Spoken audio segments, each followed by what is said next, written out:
As a business owner, especially being a digital course creator or online expert, you're almost certainly doing your business to get some form of freedom, whether that's financial freedom or time freedom or some other freedom. So that's your ultimate goal. So I'm going to put it here. Now, in order to get that freedom, you need to generate personal wealth.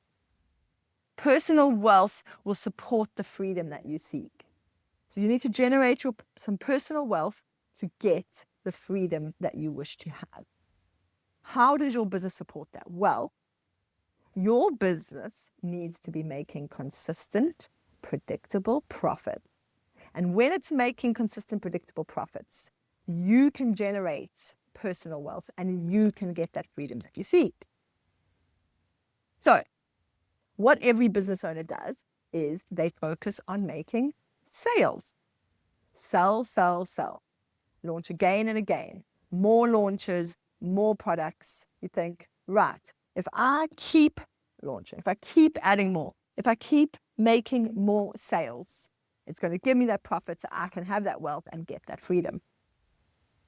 But that does not consistently happen. And that is not always the case. And as an accountant, I have seen that happen time and time again. Businesses that are making tons of money, but it's not translating to profits, which they see. So what do you need to do? You want that freedom. You need that personal wealth to get the freedom. And you know that that's going to come from your business generating profits. Why are your sales not leading to profit? It's because you do not have a structured finance function set up within your business. Put that in place. And then when you make sale, it will lead to consistent, predictable profits, which will give you that wealth, which will give you that freedom. And that is the missing domino effect. That is the missing, these aren't dominoes, they're magnets, but it's what I had at hand. And the principle is the same. To get that consistent knock-on effect of your sales leading to profit, you need a finance function, a structured finance system. Now, what I see in practice from being an accountant for more than a decade and running an accounting practice, seeing inside hundreds of businesses, is that when you are growing your business up to about the $500,000 mark, it's $500,000 US dollars, or about $300,000 to £400,000. If you're in another currency, convert that to your relevant currency. Up to that point, your structured finance function can be pretty basic. Okay, it's going to be met with the bookkeeping and compliance that you have to do to keep your tax authority happy, to do your tax returns. You're going to get some structure from that. And maybe you put a bit of a pot or savings structure in place so that every time money comes in, it's going into separate bank accounts for the tax, for, business savings, etc. And that will get you to about that $500,000 mark.